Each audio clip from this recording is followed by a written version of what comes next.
Welcome to the Baggataway Podcast, episode number 3. We launch in 3, 2, 1.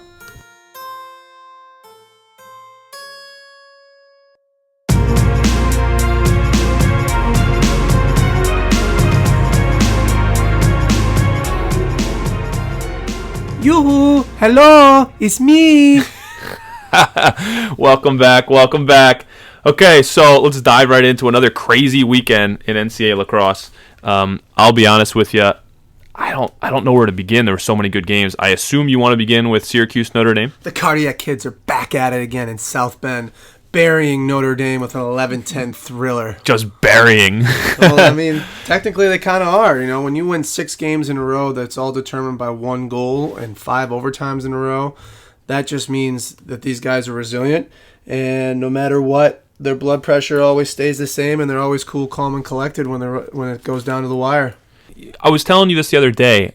When you win one goal games, are you underachieving? Are you overachieving against some games? But when you consistently win week after week after week after week, you have to be the favorite. Absolutely. I mean, it's based on just having that nitty-gritty senior leadership and being able to just refuse to lose. Are they one of the best teams in the country? Yes. Are they the best? I'm not 100% sure about that. You know, with the parity of our sport that's going on this season, there's all these teams like Penn State's number 1, Hofstra's number 3. That's like unheard of. You know, it's just you can't determine who is the greatest up until playoff time. But I would argue hard that Syracuse is definitely one of the top 2 teams in the country. Well, let's talk a little bit about that. So, Penn State, number 1 in the country this week. Big win. They played Ohio State, who is a hell of a team. They got a great thing going up there. I think they're 9-2. And, you know, they play great defense, 9-4. You think of Penn State, you think of, you know, some of these attackmen that are just putting up numbers, just a great team overall. Tamburoni's got them rolling, but they go in and they shut down Ohio State's offense and hold them to 4 goals. They have to be one of the favorites too. I mean, let's talk about the Big Ten a little bit. So the Big Ten is, I mean, obviously one of the top 2 conferences in the country. I would argue this year probably better than the ACC. I know the ACC has a bunch of programs Maryland, at the top, and but Hopkins are both sitting 1-0 in the Big Ten Conference. And obviously in the ACC you have Syracuse, Duke, and Notre Dame who are all at the top. But you talk about top to bottom depth. You got Penn State, Maryland, Hopkins, Ohio State, Rutgers, Michigan even this year is in the top 20, 8-2. So I don't know who the favorite is there. I know we said the other day that I think Maryland might be my favorite. Maryland's been there. They're still looking for that championship. They haven't had one since the 70s. Are they going to do it? Is this going to be the year? And then Penn State comes out 10-0. And I think the game between the 2 of them is really going to go a long way to show who the real favorite is in the Big Ten. I think Rutgers is going to be a sleeper. They were in there last year. I believe they made it to the championship game. You can correct me if I'm wrong, or at least to the Final Four, but of the Big Ten tournament. I think Rutgers is hungry. Having a loss at this point in the season is going to be huge for them to battle back and get ready and get focused to what's ahead of them, especially in the Big Ten tournament coming around the corner. But I think Rutgers is definitely going to be a team that's going to be sleeping that could potentially win it all. And then could it be Ohio State? You know, our interview today is with Coach Nick Myers of Ohio State, who is one of those programs that's progressively just tick, tick, tick, tick, tick, getting up there. And now they're there to stay. I mean, they're one of those programs that a few years back when Denver and the Great Western Lacrosse League, you know, they're constantly at the top of that league. And now they're doing the Big Ten with the likes of Maryland and Hopkins. And, I mean, they have to be one of the favorites too. The Final Four for this could, I mean, any other year be the Final Four for the entire tournament. I really think it's going to be Rutgers, Maryland in the Big Ten championship. Rutgers beats Maryland. Maryland will then continue to go on to the NCAAs, and I think, I want to say this now, but Maryland to win a national championship this year. Oh, can you imagine? I wish it was in Baltimore. It's going to be in Boston this year, but the streets in College Park will just be going nuts. Absolutely. The whole state of Maryland will be going nuts. Everybody that I've known that came out of that school is a diehard Terp fan. So, well, those kids will never buy a drink again. Yeah, no, not Can you imagine all. going to Ocean City? Holy smokes. Done. Holy smoking. The orange crushes will just be flowing, my friends. So let's get a little to the ACC ball. So ACC, the Syracuse game was great this weekend, obviously. But what about Duke, North Carolina? So Duke is down 6-1, and they come back to win 12-8 in, I mean, arguably one of the best rivalry games for sports, but slowly, I mean, not slowly, I would say quickly becoming a must-watch top 5 game of the lacrosse season. Both of them winning national championships in the last few years, just absolute studs top to bottom, All-Americans all over the field. And Duke, I mean, what can you say about Duke? Duke every single year. Duke starts kind of slow, they figure out who they are, they're in good games, and then off like a rocket ship, Florida launch, 3-2-1, taking off, and here you go. Duke's in the top again. I mean, you heard it in our podcast with Seth Tierney from Hofstra that when he was coaching with Danowski, and Danowski's a player guy. He's a player's coach. He relates to the kids really well, and he gets them to be passionate about the game and understand who they are and gets them to play their style. And I think Danowski's coaching ability to, not panic at the beginning of the season. You're going to take some few losses early, but what matters most to coaches is hitting full stride towards the end of the season. So that's when it counts. You take your licks early, you fix what you need to fix, and you continue that progression. So by the time of the end of the season comes around and you make the tournament, you're hitting full stride and you're ready to go. And that just shows exactly what type of coach Danowski is. For North Carolina, it's very hard to be coming off the national championship and being the hunted, whereas North Carolina used to always be the hunter, and Duke used to be the hunted. I remember distinctly after my freshman year when we won a national championship, that year going into 2005, putting that jersey on, we had a great team, but it was one of the biggest years that we struggled for my 4 years at Syracuse is because we became the hunted. And everybody wanted to beat us no matter who it was, and we had to show up every day.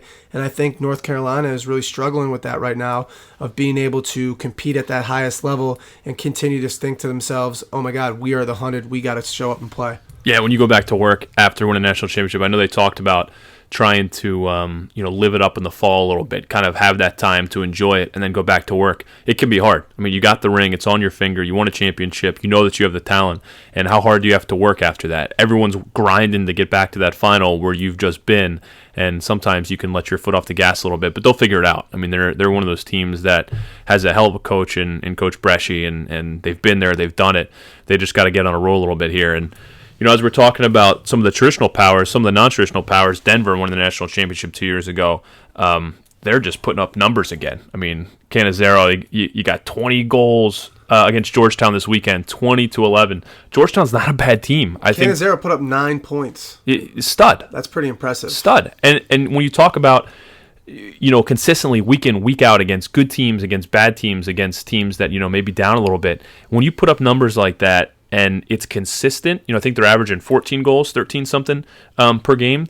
It's tough to beat. And you get a good defense, and your goalie gets hot, and look out. I mean, Denver could win 2 in 3 years. And same thing with Albany. I mean, Albany is one of those programs, puts up numbers, and, next thing you know, you turn your head and you go, whoa, I didn't realize Albany was that good this year.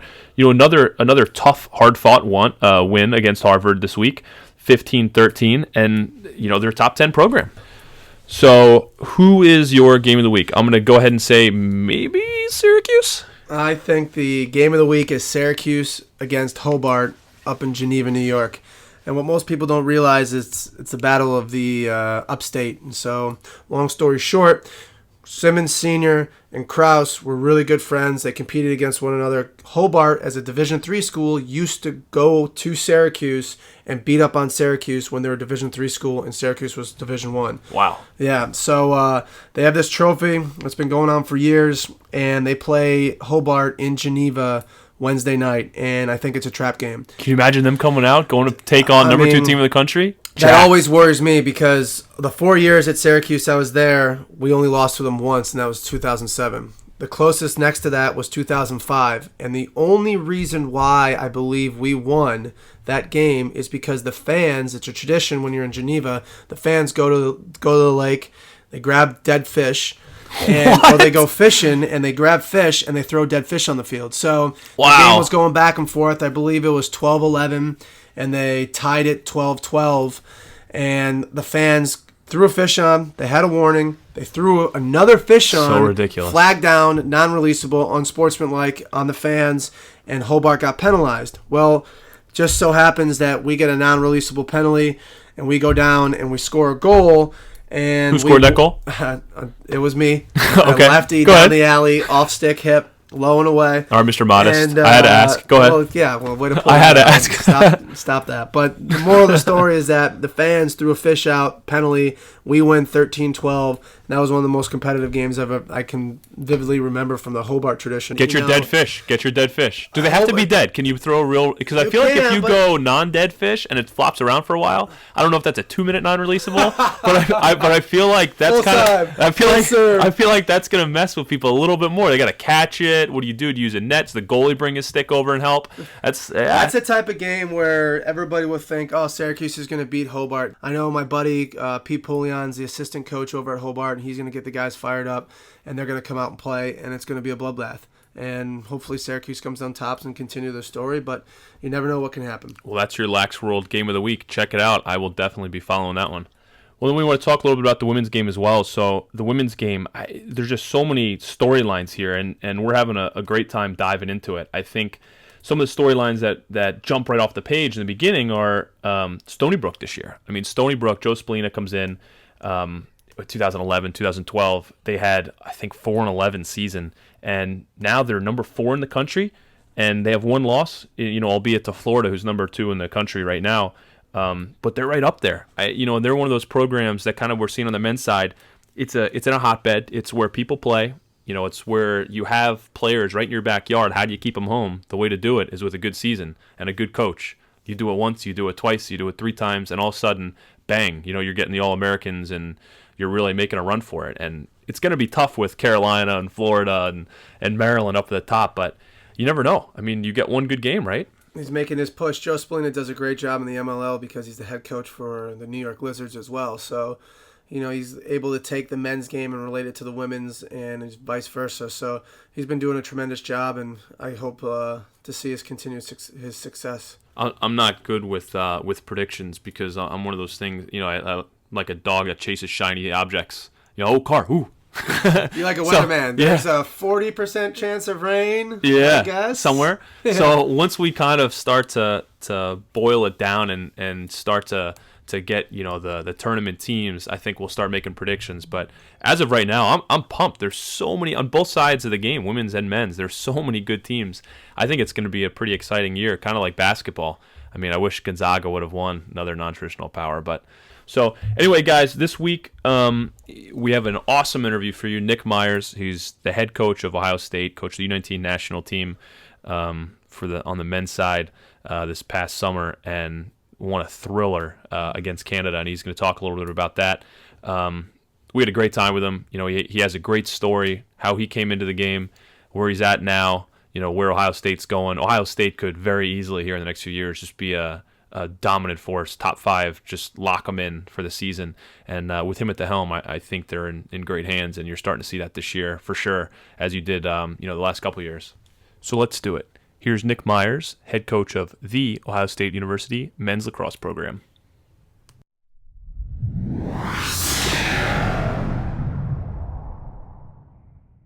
So we're here with Coach Nick Myers. Coach Nick Myers played at Springfield College. Little humble brag for you, Coach. Player of the year in your conference.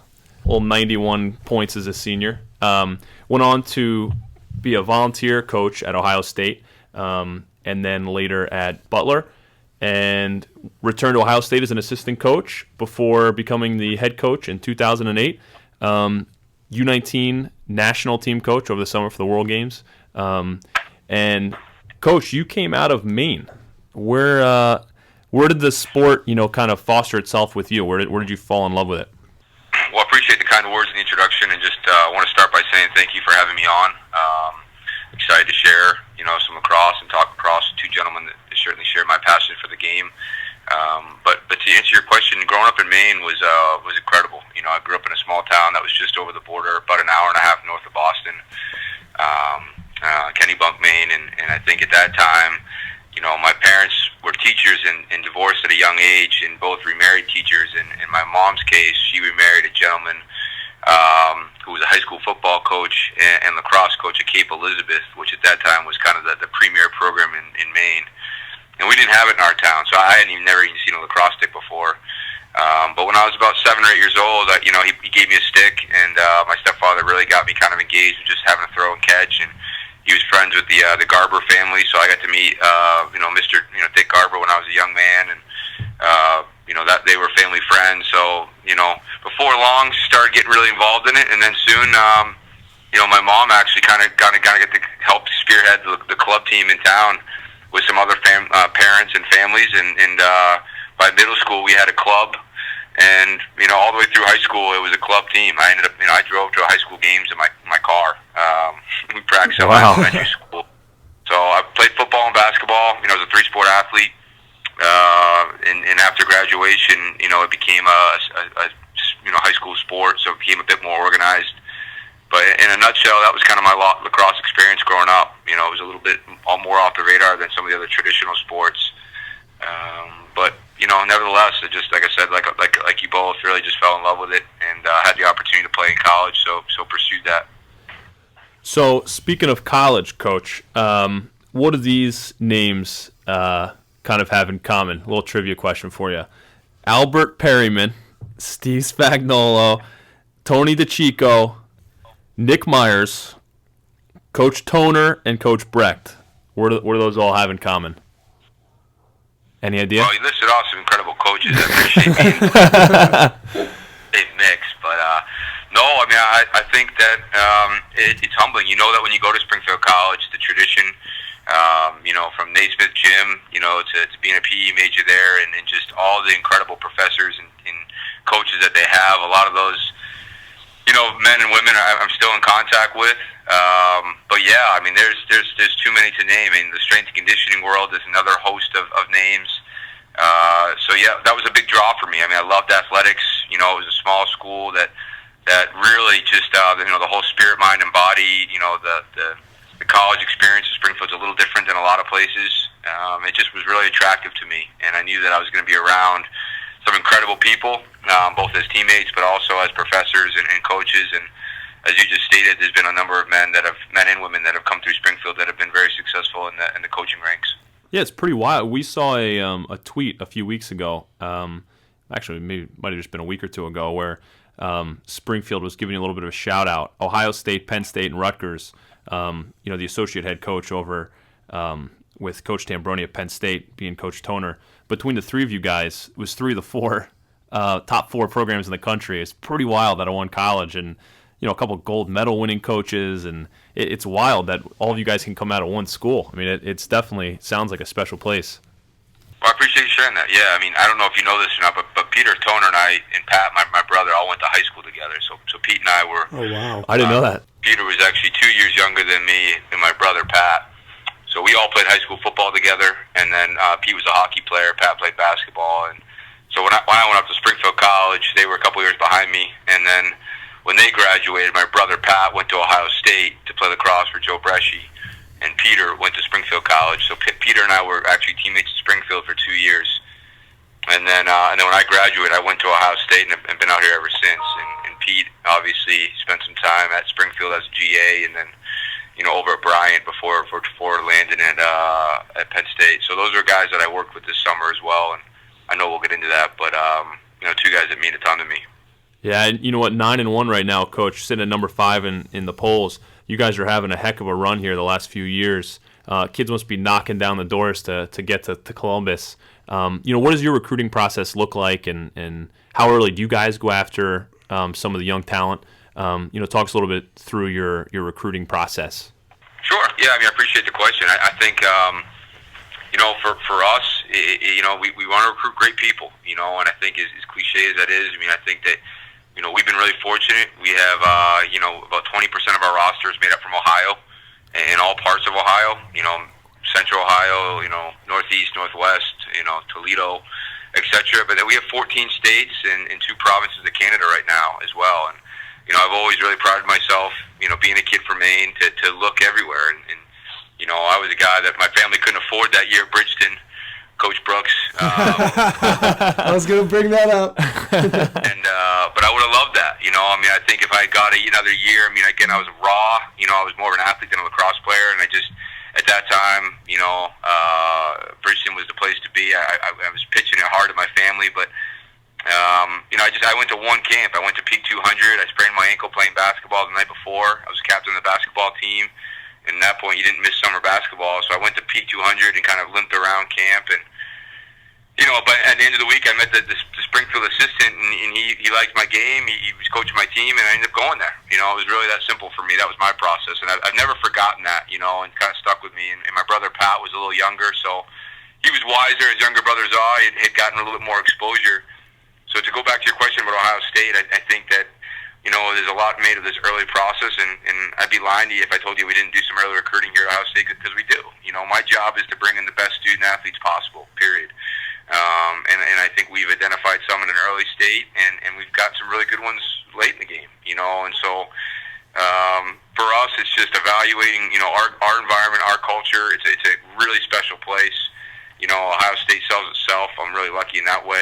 The Gene Smith, our athletic director, is amazing.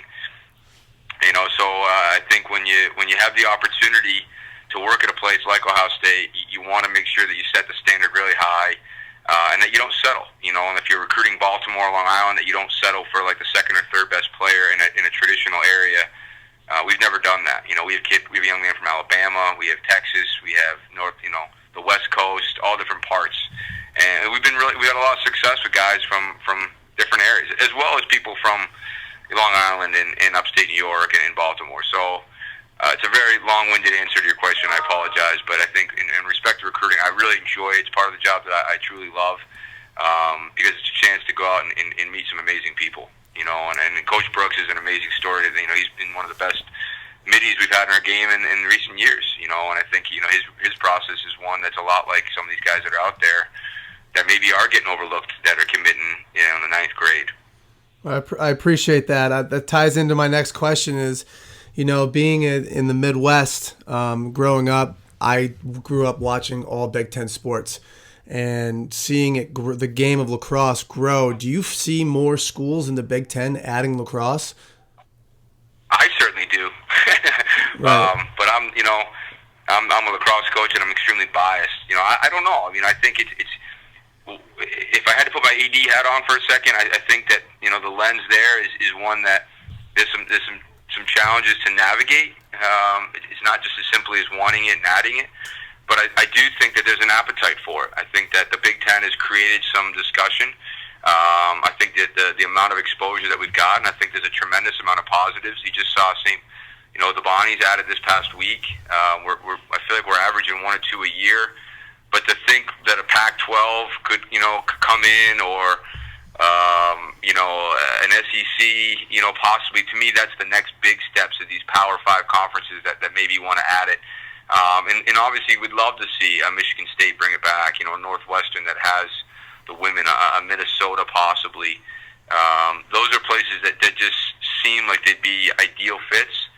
But at the same token, we got a really good thing going on right now too. We have 6 teams. We have Big Ten lacrosse. I've been a coach here and competed in the Great Western Lacrosse League, the ECAC.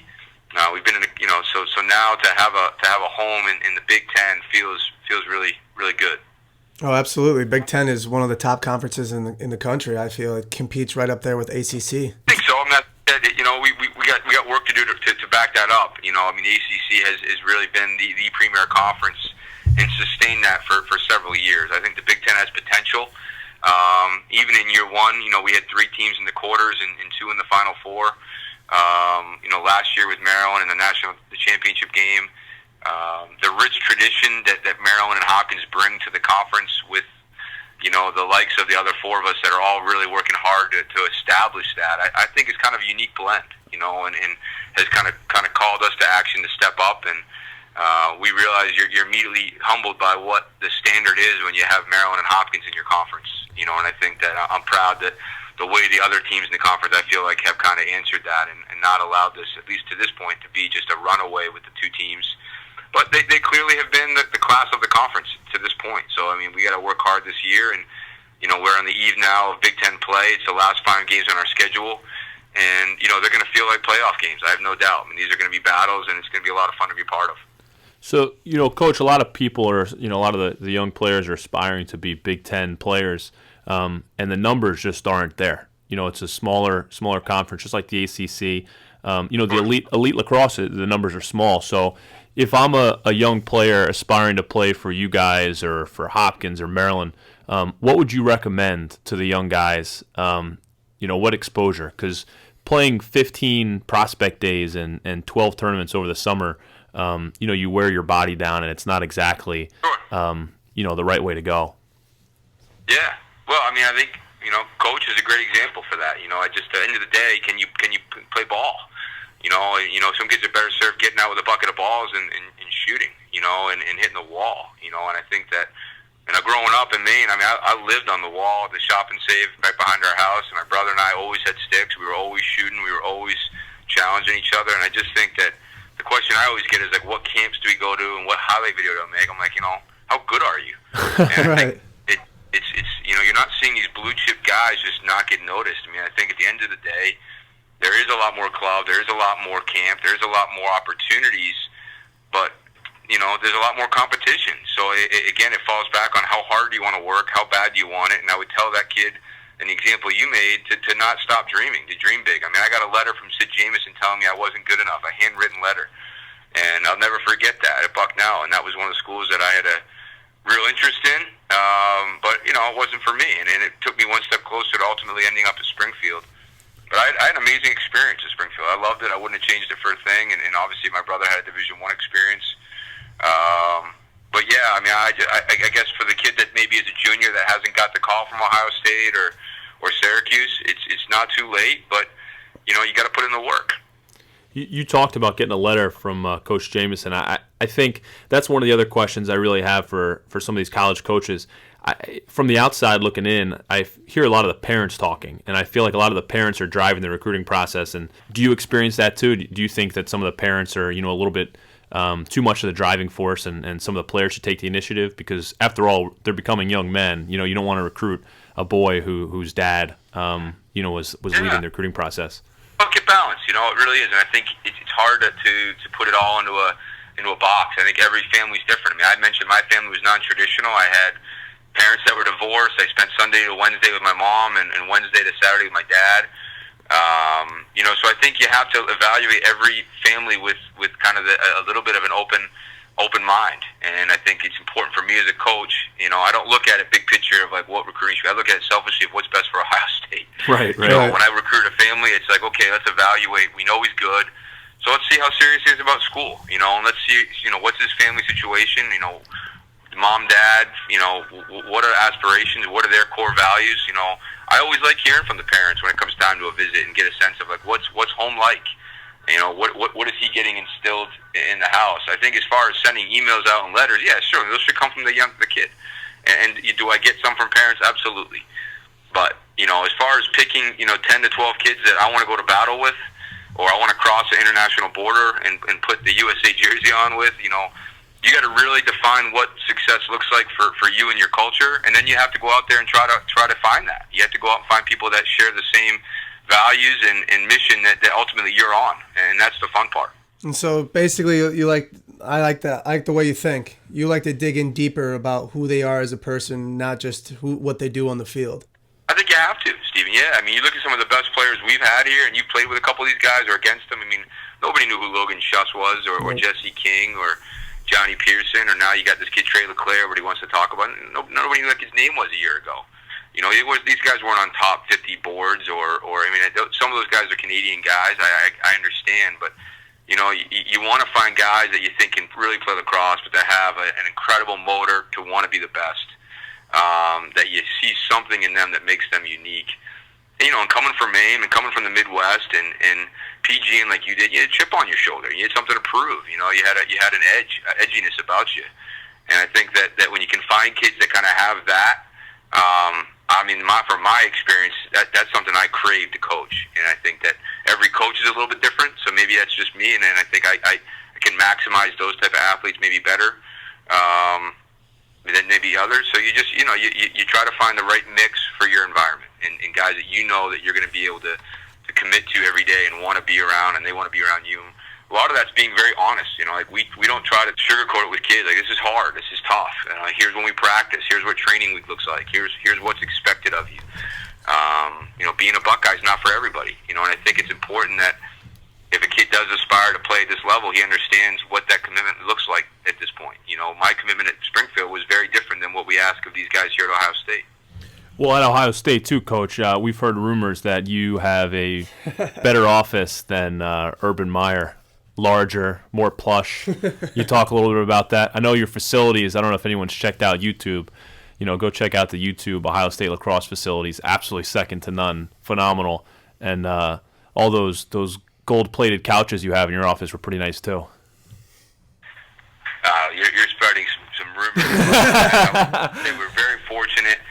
We're actually breaking ground on a $43 million facility here this month. So they're knocking the whole thing down. We're going to have a new film room, new locker room, wow, new training facility, cafeteria for the athletes, weight room. So it's just, like I said, it's humbling. It's unbelievable the investment that's made into the student athletes here. I'm not sure there's a university like Ohio State. Again, I'm biased, but the commitment to excellence, starting from Gene, who was named AD of the year this past year. I mean, it's really cool. I mean, you got 36 sports. I was at a banquet last night with 620 athletes recognized as scholar athletes. We have just over, we have a little over 1,000 in the department, and to have over 600 at the scholar athlete banquet, and it's really cool. It's the largest athletic department in the country. The commitment that they make is like I said, as you said, second to none. That's great. Now, going over what happened this summer at the U19s, can you talk us through a little bit about the experience you had of being the head coach for the U19 team and playing in that gold medal game and having that huge comeback? Yeah, I mean, the credit goes to certainly the staff and the men. I mean, I think that we felt process-wise, it's a hard thing to put in a nutshell. It was an incredible experience, one that I'll hold on to for a lifetime. And I think going into it, I knew that it was going to be a lot to balance the two responsibilities of Ohio State, certainly first and foremost, but also add on this incredible just task, really. And so the first piece was just finding that right balance, assembling a great coaching staff, which we did, and then picking the right people. As we talked about with recruiting, to have a tryout with 130 of the best players that this country has to offer, and then having it whittle it down to 50 to 30 to then 23 guys was very, very tough, and in some ways tougher than the comeback that we made in the championship game, because we really felt like we could lose a world championship by picking the wrong people. And I think because we did, and I think that the success that the guys that we pick are having right now, if you follow college lacrosse and the kids that were on that team, it's been really kind of cool to just see how successful they all are doing. I'm really, really proud of the way they've, translated their game and taken it to the next level this spring, because they're all doing really, really well. Saw two of them last weekend with Hugh Krantz and Brian Costable. Brian's running on Notre Dame's first midfield line as a true freshman, and Hugh's starting at close D. So that's been really rewarding too, as well. And as far as the game that day goes, it's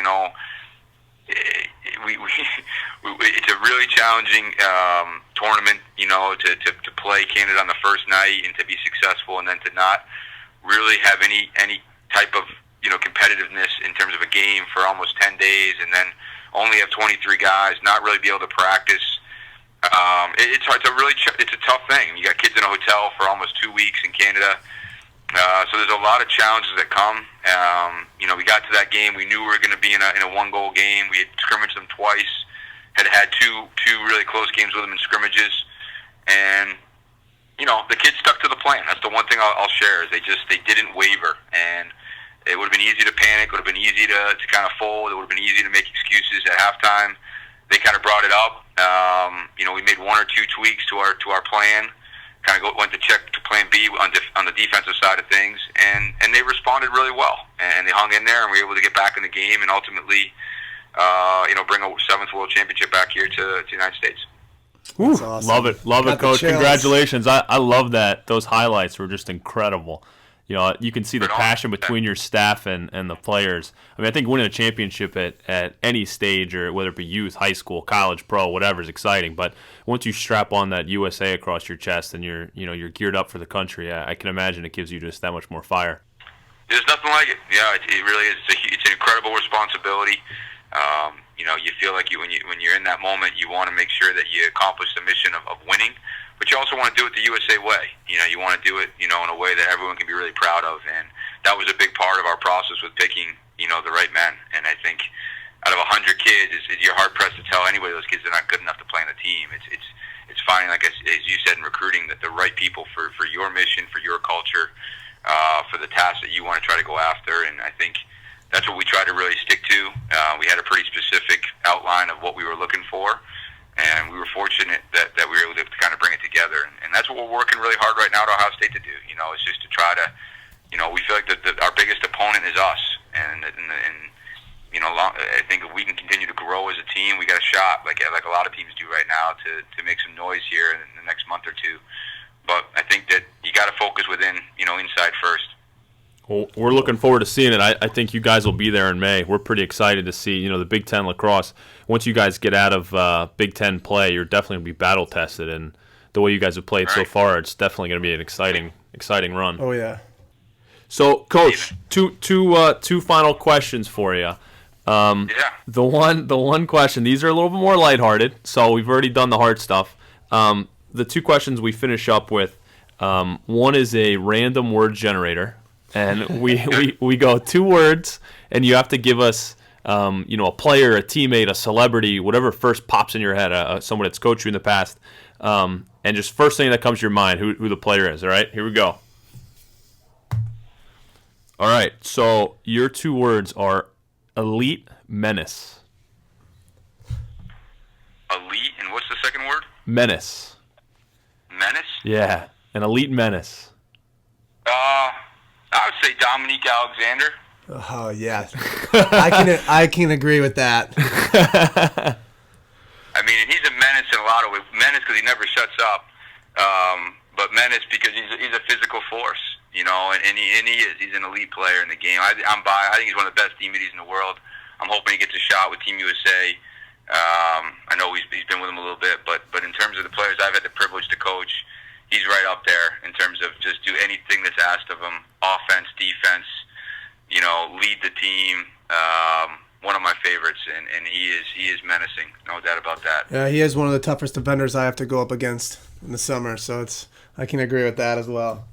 Yeah, last question, Coach. Sorry, I didn't mean to cut you off there. Last question is late night. So Coach Myers is popping on the game film, and you're watching some late night footage of whoever it may be, and you have a choice of one of the two. Are you going cheesy gordita crunch, or are you going with a little pre-workout drink?